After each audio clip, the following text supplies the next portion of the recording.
पालखी तळ साफ करत असतात। नगरपालिकेने अत्यंत चांगलं काम केले, परंतु मोठ्या प्रमाणामध्ये आपणही पाहता की प्लास्टिक मोठ्या प्रमाणामध्ये या ठिकाणी आपल्याला दिसत आहे आणि ते उचलण्याच्या दृष्टीने आणि हा परिसर स्वच्छ करण्याच्या दृष्टीने इथं सर्वही मंडळी उपस्थित झालेली आहेत। हे एकत्रित येऊन हे साफ करतात, याच्याबद्दल त्यांचे मनापासून आभार मानतो। आणि एकंदरीतच प्लास्टिकचं फार मोठं संकट आपल्यावरती आहेच, आपल्या सर्वांना माहिती आहे, परंतु तरीसुद्धा प्लास्टिकचा कचरा हा मोठ्या प्रमाणात आपल्याला पाहायला हा मिळतोच आणि तो पालखीच्या शिवायसुद्धा मिळतो आणि त्या दृष्टीने त्या ठिकाणी प्लास्टिकच त्या ठिकाणी येऊ नये असा प्रयत्न करण्याची आवश्यकता आहे।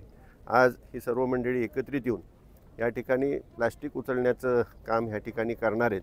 त्यांचे मनापासून या ठिकाणी मी आभार मानतो आणि आपण पत्रकार बंधूसुद्धा उपस्थित राहून एक प्रकारे या सर्वच विद्यार्थिनींमध्ये एक स्वच्छतेची भावना निर्माण व्हावी, आपला परिसर स्वच्छ राहावा अशा दृष्टिकोनातून आपण ही उपाययोजना राबवत असतो। स्वच्छता व्हावी, त्याचबरोबर भावनासुद्धा स्वच्छतेची निर्माण व्हावी असा दृष्टिकोन त्यामागे असतो आणि त्या दृष्टीने हा नेहमीच दरवर्षी आपण एकत्रित येऊन हा कार्यक्रम घेतो आहे। उपस्थितांच्या 15 वर्षे या ठिकाणी आपण हा कार्यक्रम घेतो आहे। सर्वच उपस्थितांचे मनापासून आभार मानतो आणि आपण सर्वांनीच एकत्रित येऊन हा यशस्वी करण्याच्या दृष्टीने प्रयत्नशील आहात। आपणा सर्वांचे आभार।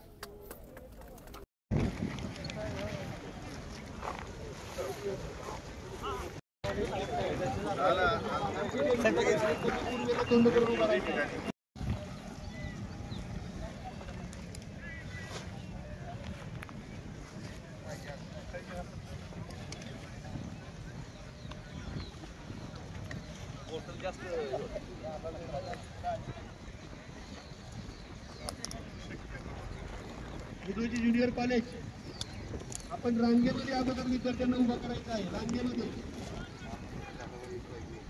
करणे सर, अगोदर रांगेत उभा करा, 2 हाताचं अंतर घेऊन आणि मग स्वच्छता करायची आहे।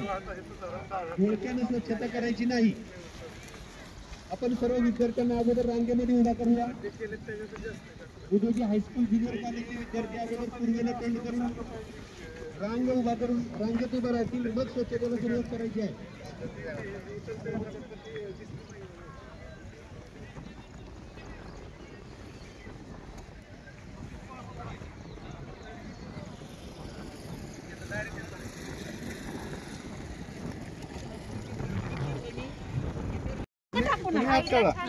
तुमचा हात काढा मॅडमचा।